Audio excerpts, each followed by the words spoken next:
గురువుగారు, ఒక్కొక్క ఫ్యామిలీకి ఎంత ఆస్తి ఉండాలి అనేది పబ్లిక్ క్వశ్చన్స్ అండి ఇవి. వివిధ క్యాంప్స్లో అనేక క్వశ్చన్స్ వేసి ఉన్నారు. వాటికి సమాధానాలు ఇవ్వడం జరిగినది. మరలా ఇచ్చట సోషల్ మీడియా ద్వారా అవేర్నెస్ కోసం మీకు చెప్తున్నాము, జాగ్రత్తగా వినండి. ఆస్తికి ఒక లిమిట్ అనేది ఉంటుందండి ప్రతిదానికి.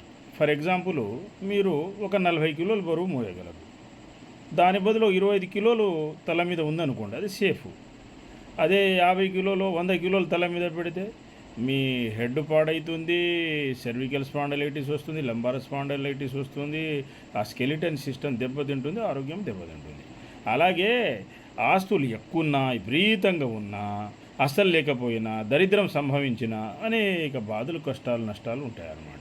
ఆస్తులు విపరీతంగా ఎక్కువైపోయినా ఏమవుతుందంటే వాచ్మెన్ డ్యూటీ చేయాల్సి వస్తుంది, విపరీతమైన టెన్షన్స్ పిచ్చెక్కుతుంటుంది అనమాట. ఆస్తి అనేది ఎంత ఉండాలంటే 1+1, 2 మోటార్లు అనమాట. ఒక మోటార్ చెడిపోతే ఇంకో మోటార్ అన్నమాట. అదే 12 మోటార్లు తెచ్చిపెట్టుకుంటే తుప్పు పట్టిపోతుంది. ఫర్ ఎగ్జాంపుల్, ఒకటి కాకపోతే 2 ఎకరాల పొలం ఉండొచ్చు, తప్పు లేదు. ఒకటి కాకపోతే 2 ఇళ్ళు, ప్లాట్లు, 1-2 ప్లాట్లు, లేదా ఇంట్లో నలుగురు ఉంటే 4 ప్లాట్లు, 4 8 ప్లాట్లు ఉండొచ్చు. అంతవరకే దగ్గరలో చూసుకునేంతవరకు మీరు.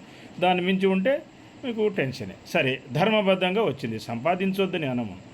లీగల్ బిజినెస్ మీది, లేదా లీగల్ వర్క్, లేదా ఏదైనా లీగల్ జాబ్ ఉంది, ధర్మంగా పొదుపు చేసుకున్నారు.